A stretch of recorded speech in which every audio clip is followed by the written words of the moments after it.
Hello everyone and welcome to our Christmas Eve Chrissy B Show, and here with me I have Ian and Helen Ashard. Hi Chrissy. We're going to sing the carols. No, I should say Ian and Helen Ashard. Okay. Ian Pelham Turner and Helen Ashard. There we go. Ooh. We have married you off, you see.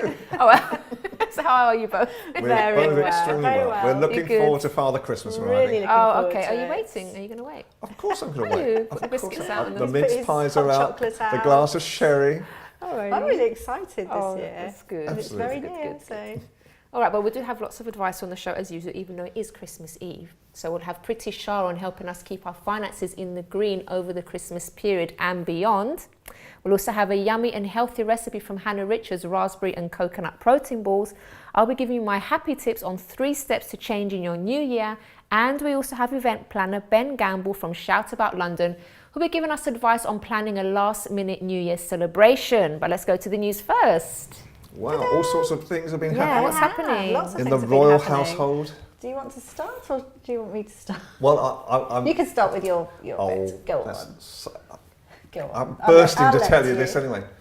The piece of news that we broke on this show 6 weeks ago, talking about the Queen's abdication, Yeah. potential abdication, and how bookmakers had actually stopped taking bets on it. What was the front page of one of the national newspapers yesterday? The same story. So where Chrissy B starts, Fleet Street follows. And this is You about see? the Queen abdicating. And this is isn't about the it? Queen abdicating. We don't think it's true. You know, No. we're fairly certain it's not true, but this story just keeps on going now. And you know, that they all thought that there'd been a leak because the Queen's speech has already been recorded. Pre-recorded, Yeah, it's already been recorded, and they thought someone had leaked the Queen's speech to people who were making bets on, and they thought that involved in the Queen's speech this year was to say she's going to abdicate. But we know It's she's just, not going it's just to. such a We know strange she's not. time to do it when she's almost breaking a record. It is, you know, It is. That's why September she's not next going year, to. longer than Queen Victoria. Yeah. Yeah, definitely. I wonder why, So- unless she doesn't want to sort of affect history. No, Sort of make she, history. she does. It's- She's just handing Yeah. it over. There's to been her, lots simply. of things happening. I mean, it's true to say there's been lots of things that have been unidentified. You know, there's been sort of closeted family meetings at Balmoral that don't normally happen. You know, and it's been partly put down to you know, giving Kate a break, but the whole family doesn't turn up. The Queen especially, and Philip No. doesn't turn Let's up for just something see. like. Let's just see. We'll see. Everyone's surmising. Helena just refuses to believe Yeah, it. I do absolutely refuse it. She's just, you know. You from still very think it's a young girl? age. It's a boy. No, sure. Anyway, so they've all had the family lunch. The whole royal family. I was about to say where it's obviously Buck Powell, and that's for all the extended family. And the police were outside with their crib sheets, They have it taking on down Christmas people. Eve, you said? No, they've already had it. Oh, before. Oh, right. Yeah. So it's already been done. So, and the police have gone through the crib sheet and everything, and so it's just all completely mad. It's amazing because obviously there's extended royals that people don't really know visually. Yeah. Prior to that, Prince William's been doing his charity work at Centrepoint, which is very good, and was with the homeless having breakfast. And that's where he actually said about how mad Kate's hair is. She's got really bad hair. She's got a fantastic hairstylist, but it's really hard to style, which I thought was funny. And Wild. and quite costly as well. Yeah. But the thing that interests me this week more than anything, I hadn't recognised before, is that the photographs of William driving Kate into Buckingham Palace for this event, he's wearing glasses. Yeah, he does. He wears spectacles. And yeah, so no one's actually found out, is he long or short-sighted? I think we should make a mental note for next year. He Just uses them to drive, yeah, so it's long sighted. Are you that interested in his eyesight? Yeah, because you never you never Really? know. He is. Well, Yes. it's facts, you know. But it's those sort of facts about, you know, you just never sort of truly know. When I mentioned about the Christmas dinner, because they always do a Christmas dinner prior to the main one in Sandringham for the okay. extended family. I just realised because I got confused. Okay. But Duchess Kate as well is doing a really good thing because they're introducing something great, which is the Scouts, but they want to introduce, it's a new campaign at the minute to bring in something like 200 new Scout groups in the East End for underprivileged children. Okay. And she turned up to one, to the Beavers they're called, and they didn't know that she was turning up, and she was just dressed in a black hoodie and jeans to support them. Oh. And they were so so excited, and that's she sat there nice. doing little bits and pieces. Did these But it's lot a know really who she was? 'Cause They the knew last- who she was. They were like, "Oh my God, it's Kate!" They were so excited. Yeah, which remember was the last lovely. one she did, they Yeah, didn't and they recognise. didn't. I know. They thought, "Oh," but so that's really good. So they've Yeah. done their few little charity Okay, things. nice. But I think that's a lovely one. Yeah. So that's the royal scenario, and the there's been iPad's some gone quite off. good. Ooh. Do you know the thing I noticed this week, and it was only it hasn't come up. The name hasn't come up for so long. What was the name that was resounding most of this year that hasn't come up for months? Justin Bieber. I was going to say Cressida. Nothing. Would you keep- But nothing's happened to him in the past few months. He's disappeared. He's been there, but he's obviously been he's been good. He's been a good. good. So obviously, sort of something has happened.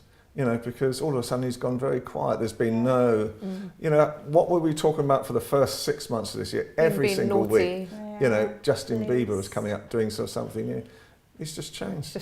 So it's interesting to find out. Yeah. I'm in a reflective mood. It's Christmas. I'm in a reflective Yeah, mood. he's just chilling for a little bit. Absolutely. Kate Moss has been singing Cara Delevingne's praises because she's obviously following in Kate Moss's footsteps. She thinks she's absolutely fantastic. She's won Fashion Model of the Year and various things. She's actually very talented because she's actress and singer and everything, completely mad. But She's I just completely it's mad, quite. but it's completely No, she actually is very zany for a model. I was looking Yeah. at a new commercial that she was in recently as well, a fashion one where she was singing in it. She's really good because you always think, oh well, if you're a model, then you're not going to be good at everything. But she's great. Oh well, she's got everything. Lucky old her, I know. Goodness. And Things like Dustin Hoffman is shortly going to appear on our screens on BBC. It's the first time he's ever done a British television programme. What's he going to And do? he's with Judi Dench in it's a Roald Dahl thing, which is called it's is it SEO Trot? Yeah, SEO Trot. It's the last book that Roald Dahl wrote, and that's really exciting because I love all his Roald Dahl's stories. So it should be really, really funny. And so SEO Trot is about Mr. Hoppy, who's obviously Dustin Hoffman, and he's shy, and he loves his neighbour Mrs. Silver, who's obviously Judi Dench, and it's all about the fact that she doesn't really love him, she loves her tortoise. It's just a funny story, but it's supposed to be... sound very funny. It is funny, I promise you. Helena Roald finds- Dahl. Well, she Roald doesn't Dahl love him is back. well, no, you have to.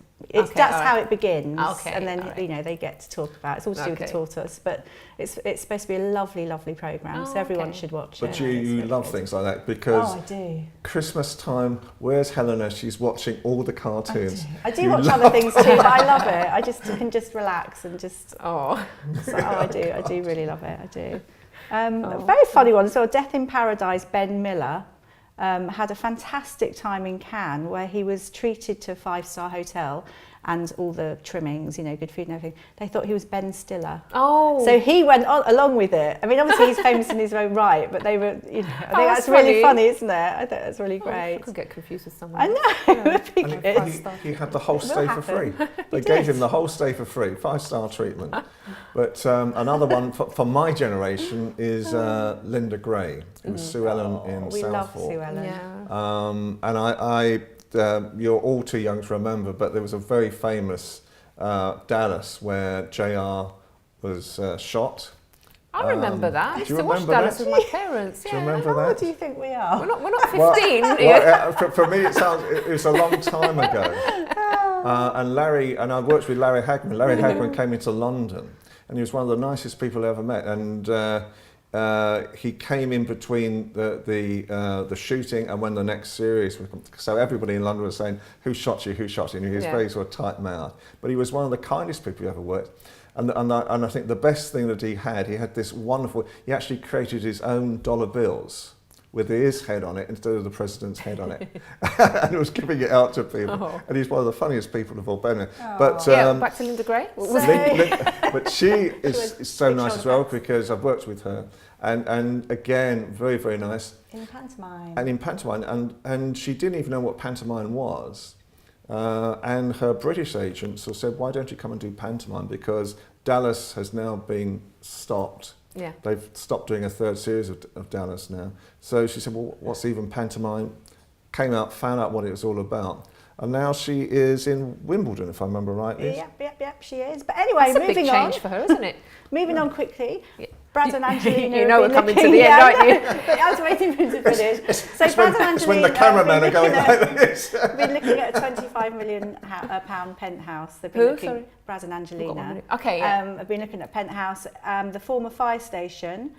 Chiltern Firehouse, which is interesting, but a funny one, a cyber security team take care of, monitor their children's internet thing, which is actually really good because they say that they're just not au fait with anything like Facebook and anything. They don't know the first of how to protect the whole situation, so they have a whole team looking after them, which actually is very good. Could afford that. Yeah. But how old are the kids now? They're not 11, and some of them are young. So they shouldn't even be on there anyway. And there's one that thinks it's a boy. You see that the daughter, 7 years old, I forget what her her female name is, but she'll only answer the name of John.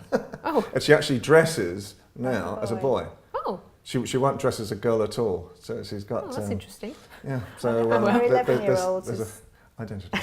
Go on. We've got just a reminder that the 11-year-old, you remember, made their wedding cake himself, which is really sweet. Their son. That's lovely. We'll leave it on that note. Thank Yeah, I think Merry so. Christmas. Thank you very much. Christmas, Have a everybody. wonderful Christmas, and thank you so much for the interesting news. Thank you. Well, do stay tuned because after the break, we have Priti Shah here to talk to us about how we can avoid getting into debt over the Christmas period, and we also have our nutritious recipe from Hannah Richards.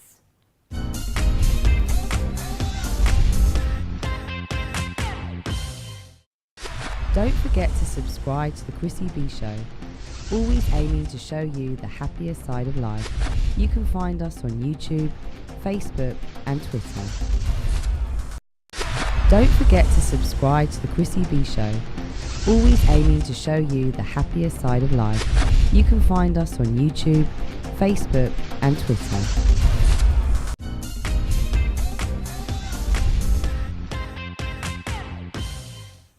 Welcome back. Now we're going to be speaking about how to avoid debts or getting out of debt if you're already in debt. But first of all, let's take a look at this healthy recipe from Hannah Richards.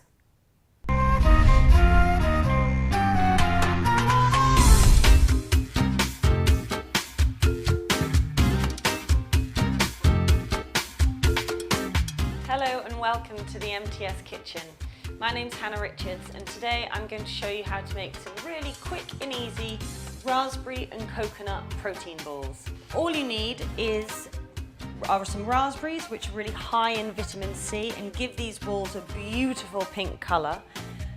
Some dates, these are hazelnuts chopped, almond flakes which will break down when you crush them again with your hands, and some Brazil nuts. Take a big mixing bowl, pour in your Brazil nuts, and you've got your almonds, half a cup of hazelnuts, half a cup of dates, pitted and chopped, 125 grams of raspberries. And actually I'm not going to put all of them in for the time being because sometimes you need to get a feel of the consistency because these balls need to stick together. And then a sprinkle, which is probably about a tablespoon of high quality gelatin. Roll your sleeves up and start crushing everything with your hands. There we go. Just come back for that coconut, my binder, 2 tablespoons, and mix that in as well. So then just start making your balls. And I'm just rolling them round into my hand, into a little ball like that, and then I'm gonna start putting them on the plate. Okay, so once you've molded the coconut balls to your liking, you can then just put them in some desiccated coconut. Perfect. So there you have some quick, easy protein balls which are made of raspberry and coconut. Fun for all the family. Thanks very much, Hannah. So now it's time to speak to Priti Shah. Hi, Priti. Hi, How are nice you to doing? be back. Nice to have you back. Yes. You gave us some great advice last time. So we're here now to help the viewers. And we're just having an interesting chat before while the video was on about how easy it is to get into debt through no fault of, absolutely. of your own sometimes. Yeah. Can you explain that a little bit? Yeah, so what I was really saying is that middle income Britain, that's the people that get into debt because they have access to a credit line. And there's so many different ways that these things can happen. Typical one would be divorce. Unfortunately, Christmas is the time when a lot of couples come together and their problems just seem to escalate. And I think divorce lawyers call this divorce season, which is horrible. But in a divorcing situation, of course, what you've got is a separation of the income, and you've got a halving of income and a doubling of costs. Yeah. 2 lots of rent to pay, 2 lots of council tax to pay, 2 lots of bills to pay, and yet the income has been halved. So that's naturally going to result in people's spending pattern not catching up with their real income, and credit card and plastic being used. Perhaps the worst ones I've seen is really when people have been conned. So they've got a bit of money, they're trying to make their money work for them, they invest it, and it turns out to be a Ponzi scheme. So the return that they thought they were going to get, they're not going to get. And actually, you've still got all your bills in life to pay. And again, debt starts to build up. So these are people maybe that have never been in trouble before. Absolutely, And, you know, yes. they've been really strict with their finances. They don't spend outside their means, and yet they end up in debt. Exactly. It can happen to anyone. I mean, the classic one would be someone who's never been in debt before is made redundant. Now, you've lost your job. It takes time to find a new job. No one really knows how long it's going to take. And you've still got all your bills to pay. I mean, I think there are a lot of people who feel that they're actually walking on a bit of a precarious edge. They're only actually one paycheck away from being in serious debt. So I would just say, debt doesn't happen to the poor. It happens to real life people like you and I. And it's not something to be poo-pooed at in that sense. You know, it's a serious thing. It can be dealt with really effectively. But the important thing is about taking really good advice and dealing with it. Okay, so can you give us some top tips on what someone can do if they do find themselves in that situation? Okay, first thing is really face up to it. It's almost like Alcoholics Anonymous and all these kinds of, I would say, sort of areas where you need help. First thing is to acknowledge, yes, I want to do something about it. Look at how much money is coming in and how much money is going out, and really write it down. Don't think you know the numbers. You've got to write it down.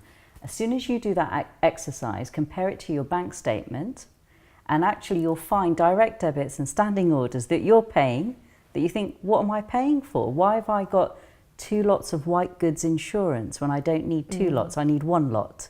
Yep. Yeah. So there are lots of things that you'll find that you can actually start to cancel. Okay. So first of all is getting your head around your essential expenditures and money coming in and matching the 2 up. Next thing is to look at your debt. Swap expensive debt for cheaper debt. It might sound like classic credit card tarting, but actually if you have a credit card that is charging you interest, balance transfer onto one that is 0% interest. Okay? It's really important to do good financial housekeeping like that, and then really have a plan to pay off your debt. So is part of your New Year's planning for 2015, you know, you can start thinking about all these things now, that if you have a certain amount of debt and you've examined your income, your expenses, you're putting a bit of money aside for saving, and then look at your spare cash and say, right, I'm going to use that to actually repay debt, not just pay minimum payment. But the key thing... It's quite tempting to pay the minimum, isn't it? Just so you can still afford your little luxuries and things like that. Because it's kind of hard to... Yeah, and I think that's a really good point, actually. Yeah. If you try and sort of say to yourself, right, that's it, I'm not going to spend anywhere, you know what, at the first hurdle, you're going to trip. Yeah. So you have to actually have money set aside for the luxuries. So that's that idea of having rainy day money, luxury money, repay debt. It's easy for someone like me to kind of say, oh, you know, pay your debt off first. But life isn't like that. But one of the kind of top tips I wanted to give actually is around that kind of theme. It's really essential. Over this Christmas and festive period, you're going to be going out, you'll be doing days out with the family and things like that. Very, very easy to get the credit card out and just keep spending on the day out with the kids. Set yourself a limit, put it into your phone, and then every time you spend some money on your day out, tap it into your phone, keep a note.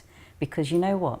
When we used to walk around with cash, you could see it dwindling, Yeah, that's true. right? You could so see it true. disappearing out of your purse, and you're kind of thinking at that point, oh right, I've only got my last 20 quid that, you know, I took out 100 for the day out, I've got last 20, let me pick and choose what we're going to do next. Right, it's true. With the plastic, we have no clue because we're not noting it down. And you can actually really do it, because I was watching a program yesterday, I think it was, about sort of Christmas dinner, and there was a family that spent a ridiculous amount on Christmas dinner, and then they were given a target of just spending £50 for 8 people, and they managed to do it. And it's just a bit of thinking and a bit of planning. Absolutely. So it's and totally the doable. chances are we're on Christmas Eve, you've done your Christmas dinner prep. But I would say for the rest of this holiday period between Christmas Day and New Year's Eve, you're going to be doing other things. You're going to be meeting up with family, going places, doing things. Yeah. Set yourself, I think the word is budget, but most of us don't like that word. So maybe you call it, set yourself a target. Yeah. Yeah. My target is only to spend X. And that kind of feels more like a goal rather than a restraint. Like a little challenge, isn't it? Yeah, absolutely. Yeah. But that's the kind of thing that will really help in being able to be a bit more finance focused without feeling like you're being a Scrooge or something along those lines, you know? Yeah. Maybe use different words, but you've still got to plan. Really, really important. So Priti, we've got a couple of minutes before the break. How about the temptation of all the sales that are going to be happening? Well, they're happening now actually, but already, good like question. tomorrow and you know. Absolutely a good point. So, so you think you're going to get a bargain, right? It's a sale. Oh my gosh, 20% off, 30% off, 50% off. Did you actually even want to buy any of that stuff? It's so true. Really important. Make a list of the kind of stuff that you want. Then actually see, is it on sale? Do I want to buy it? Because actually these sales are designed to tempt us into making spontaneous purchases, which is really easy now on the internet, isn't it?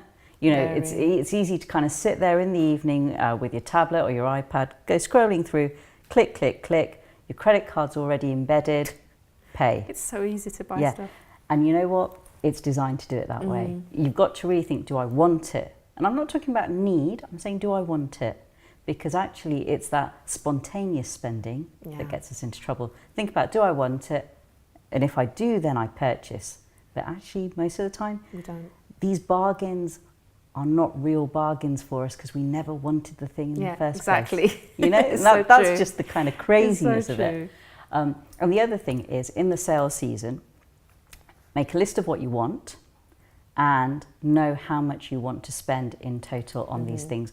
Therefore, if it's £200 as an example, if you've gone through your list, you've purchased 7 out of the 10 items that you wanted, but you've spent your 200, well, the other 3 items are going to wait until maybe 3 months down the road when you've saved up that kind of money. Definitely. So Priti, thank you so much for the great advice as usual. Thank you. All right, so do stay tuned, because after the break, we'll be talking to Ben Gamble on planning a last-minute New Year celebration.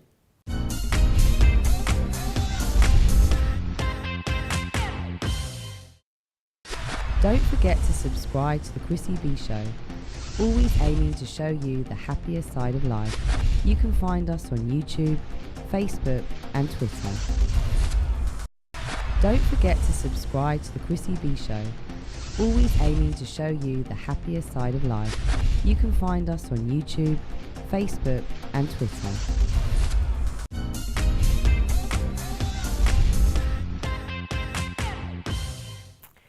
Welcome back. So we're going to be talking about event planning in just a moment, but first let's take a look at this video. Hi, my name's Phoenix Ellis, and I'm going to tell you how hard it was for me to live homeless on the streets of Victoria, how hard it is to survive and how I managed to pull on the other side. Okay, so I'm going to take you around this corner and I'm going to show you one of the places where I used to sleep. This used to be one of the warmest bits in the area. It's where we used to get a lot of heat. When it was cold at Christmas time, the heaters here would be on, so there'd be a lot of us sitting here and keeping warm in our sleeping bags and waiting for the handouts here. The council, they'd come and they'd put water there so that we wouldn't be able to sleep there, or they'd put water there while people are sleeping so that they'd wake them up and they wouldn't sleep there the next day or stuff, and they'd do that on purpose. I slept here on and off 2 years at different places in all homelessness all together, about 10, 11 years. When I see people doing the shopping, I'm happy for them, you know, because it shows that there's unity in the family, that they have someone to care for, they have someone to love and be together with. But then the thing that annoys me is being ignored. When you're on the streets and you want to get a bit of food or you want to get a bit of money, you ask somebody for a bit of change and they don't even acknowledge you. And if they do acknowledge you, they look at you like you're a piece of dirt on their shoe. It's like if you see a beggar on the streets, the first thing people are going to think of is, oh, they're a drug abuser or they're an alcoholic. Nobody seems to think that they're begging for food. You can't get a job without a home, but you can't get a home without a job. And it's just not right. The whole perception of homeless people needs to change, and I'm hoping that I can do this. One Christmas I do remember how there was a homeless centre. It's called Crisis, and it's for people that are genuinely living on the streets, that don't have hostel. Even if you do have a hostel, you can still go there. And Crisis are there for Christmas, for people. You can go and get hot food, you can get a hot shower, you can change your clothes, and you can even get a Christmas present. So it's just something for everybody to go to. And I used to go there. I spent 2 Christmases there, and it's really warm, and it's really cosy, friendly, has that whole family feeling. This building here, this was my flat, so to speak. I was told by people that were referring me to here to get in, to say that I had drug addictions, to say that I had problems, otherwise I wouldn't have been able to get in. This is actually where I learned about taking cannabis and selling weed and smoking it, and I never knew that before I went on the streets, but when I came here, this is where I started taking drugs, I started drinking, I started trying committing suicide, because I just couldn't handle all the stress. Now I'm so grateful to be out of this place, to be away from here, to finally be free. This place used to be nicknamed Hell's Waiting Room, and now I'm out of it, free.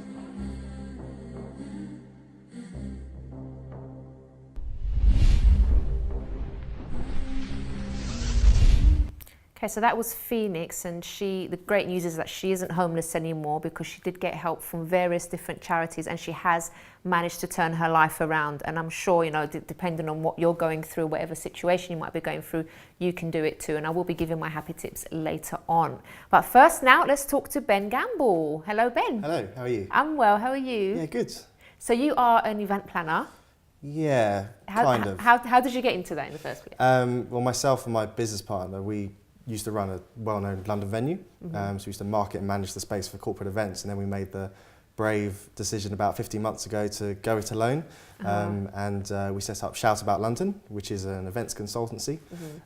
So we produce corporate and private events. Okay. So yeah, about 15 months in, it's going really well, and it's still going, so that's a good sign. Must have been a hard sort of transition though, to kind of go it alone after having that kind of safety. Events is the sort of industry where it's the only way of kind of, you know, you can get to a certain point at a venue or in a catering company, but then it's all about going alone.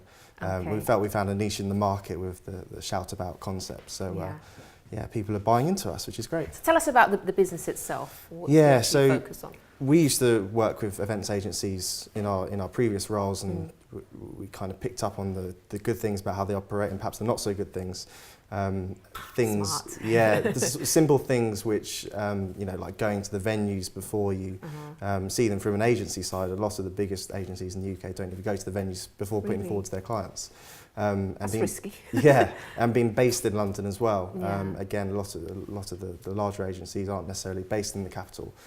So, you know, based in London, living in London, loving London, shouting about London is what we're all about. Okay, brilliant. Yeah. So can you give us maybe some advice on planning like a New Year celebration, maybe a last minute one? Or? Yeah, well, as Christmas Eve, it's New Year's, there's nowhere available. Yeah. So you might as well start looking at 2015. Okay. But it's all about... But you can make magic happen. We can, you know, give us a shout. I'm sure there's some places left. But so what would you, how would you say, if I was a client of yours coming to you, how would things work? Well, we know from a venue's point of view, especially if you're looking at central London, there's considerations like transport. You know, when you've got the fireworks on, you know, all the bridges are closed. If you're even simple things like suppliers delivering catering, you know, it's very difficult. So, you know, having somewhere in, you know, planning ahead so that all the equipment's on site, you know, to be ahead of the game. And it's all about budget, unfortunately, on New Year's Eve, because a lot of venues charge the, you know, top whack because they can get it, and they're normally booked out years in advance. For some of the top venues. Okay, all right. So let's forget about New Year's Eve. What about like on a sort of normal kind of day? Then how would we go about doing that with you? So for what we do, there's hundreds and thousands of events companies. But what we do, rather than just put forward venues because you can do, you know, because they can do the numbers, they can do 100 theatre style, or, you know, they've got direct lines of sight, or they're in the right postcode. We meet up with the client, we find out more about their brand. Yeah. So we get to know what the message is of the event, and then we try and match that to the venue in an on-brand way. So, for instance, if there's any buzzwords, if we're doing a conference about sustainability, we'll try and find a sustainable venue, which isn't always possible. And the way we can do that is by going to all the venues before we put them forward.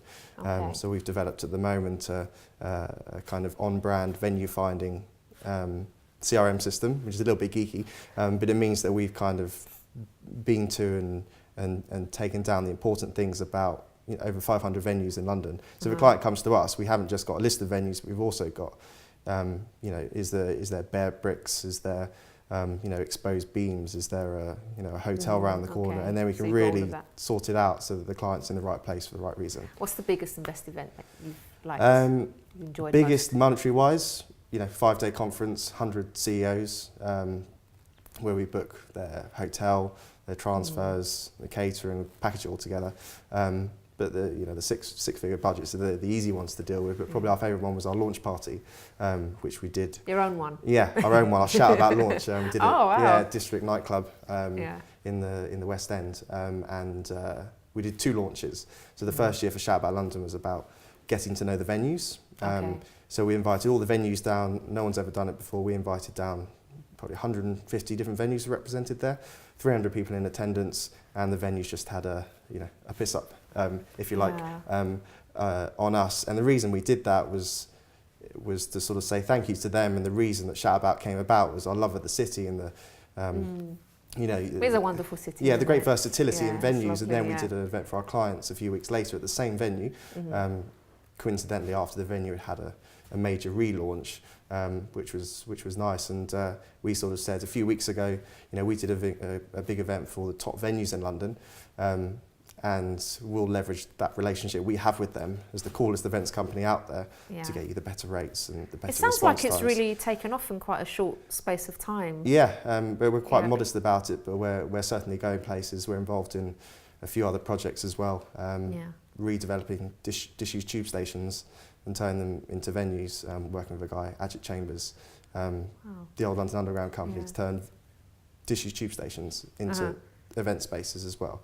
So that's all happening. Gosh. It sounds like you're sort of thinking outside the box a lot rather than sort of traditional sorts of events. Yeah, well, we're not. It's not a lifestyle business for us. We've got a vision, and we want to be doing Shout About Paris, Shout About Berlin, Shout About New York. Wow. But you seem determined to do that. Yeah, what's the best thing about having your business, just before we go? It's probably the brands again, because it's building something. I mean, we came up with a name, myself and Stuart, my business partner, when just having a beer in Soho, we were contemplating with learn about London. Didn't really work, and we were like, just got to shout about London. That's it. So straight away, we bought the company name, bought the domain name, bought the intellectual property for Shout About, so we own those 2 words. So you can't, you couldn't do. We probably could do Shout Out Chrissy B Show. We let you do that, but thank you.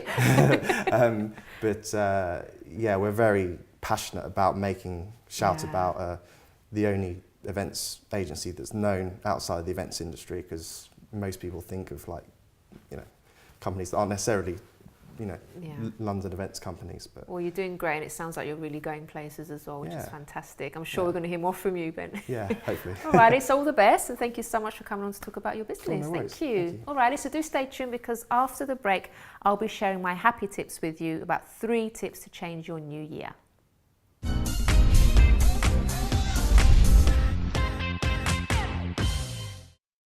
Don't forget to subscribe to the Chrissy B Show.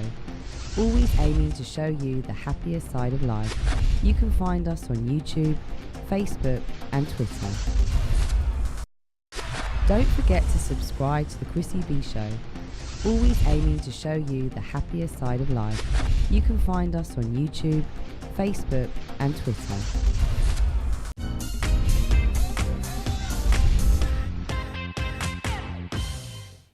Welcome back to the show. So now it's time for my happy tips, and this one is 3 things that you can do to change your new year. Now, there's lots of small things that we can change in our lives really easily. Like, for example, it's very easy to change your hairstyle, to redecorate your house, maybe kind of update your dressing style. But there's other deeper rooted things which, you know, they can't be changed overnight, and it's going to take a little bit of planning and things like that to actually get moving. So let's go to the first tip. Now, you have to be very clear about what you want to change. So don't just say, you know, I know my life needs to change. I know I need to fix a few things, but you don't have you don't know exactly what you want. So is it something to do with your relationship? Is it to get along better with your partner? Is it to pay off your debts, as we spoke earlier? Be very clear about what you want to do. You should write it down and also keep it in a place that you can see every single day to keep reminding you of, you know, to do something towards that every day. And also, I believe you should think about it all the time. I don't mean worry about it. There's a big difference. So you have this issue, you have this thing that you want to change. So it's not good to be stressed and worry about it all the time, but you should think about it, because when you're thinking about it, it's more likely that you'll start to take those small steps towards changing that situation. And don't get distracted, because, you know, other things might come up and like you get, you know, sidetracked with other things. Make sure you know you've got this goal to change certain things, so make sure you don't get distracted and keep going. The second thing is, know what the sacrifices are. So with anything in life, you need to pay the price. If you really want to see a change, there's absolutely no way of getting away from sacrificing. And if actually you don't do anything to change, it means that you don't really want it. So I'll give you just like a little simple example. A lot of people say, you know, I want to, I don't know, learn a new language. And it's just kind of a wish rather than a want, because they don't actually do anything. They don't buy any books to study or get an online course. So it's just like a wish. It's not really a want. So if you really want something, you're going to, by all means, you know, make a change and do something about it. So the things that you can do, for example, if you want to stop drinking, the sacrifices that you're going to have to make could be that obviously you stop buying alcohol, you stop going to certain places, and maybe you're going to have to cut off certain friends. That's one of the sacrifices that you make. So also another one, if you want to stop arguing with your partner, what sacrifices can you make if you want to stop arguing with your partner? Well, you can start off by being humble and even talking to your partner and saying, okay, what things, a very hard thing to do, what things do you see in me that need to be changed, that I can work on? That is proving that you really want to change, because you wouldn't know, there's no way you'd be asking something like that if you weren't, you know, really intent on making that improvement in the new year. So that's something you can do if it's relationship advice or relationship related. For example, if you want to be debt free, the sacrifice that you will have to make, as we spoke earlier, sometimes you're going to have to cut back on certain luxuries. Not that you're going to deprive yourself of everything, but there are certain things that you will have to do to get out of debt. So see the sacrifices, identify the sacrifices that you have to make, and write those down as well and start working towards them. Now, before I go to my third point, let's take a look at this video.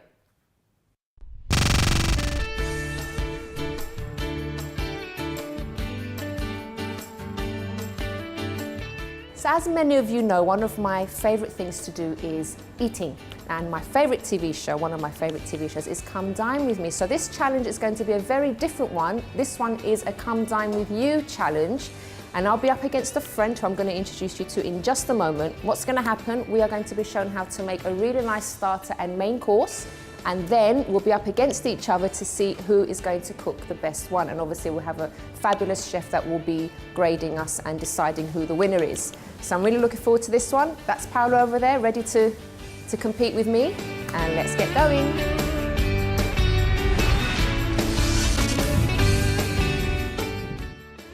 Okay, well today, Chris, you're going to be doing the cookery challenge, which is a 2-course. So you've got starter and a main course. Starters, you've got chicken Caesar salad. We've got a twist in it, with a bit of a Caribbean influences. So nice and spicy. That's a jerk chicken one. Jerk chicken Caesar salad. Then for mains, you've got lamb fillet with crushed new potatoes, tomato vinaigrette, pea puree, and that's enough.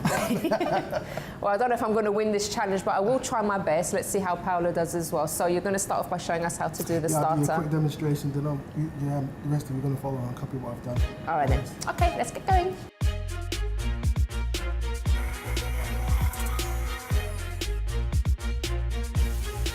I'm going to take it off now, leave this to rest.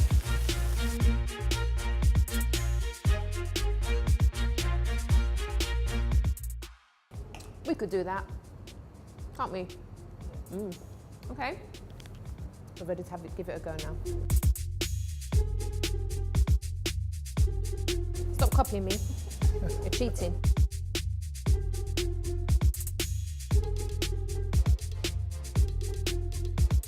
So we've completed our starter, so Ian is going to be judging us and telling us who won the first round.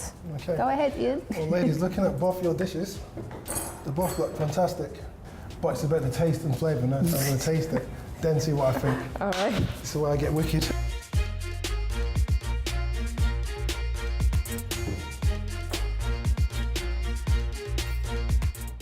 Right, it's a difficult one. For me, they both taste beautiful, and I can't decide, so to me it's a tie, I'm sorry. Really? Yeah, two beautiful dishes. Oh, okay. Yay, we got a tie. Don't get too excited, I'm not finished yet. Oh, I'm going to taste one. Can I taste one now? Jump in there, taste for yourself. Really nice. Okay, so chefs, now we've done the first course, now we're going to do the second course, which is a bit more technical. Oh So dear. be paying attention now, because there's a bit more going on. You want that to seal.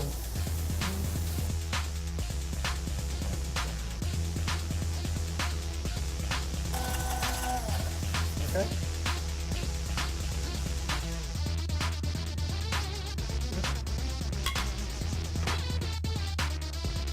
Let's taste it then. You want. Yeah. Thank you. My job. Delicious.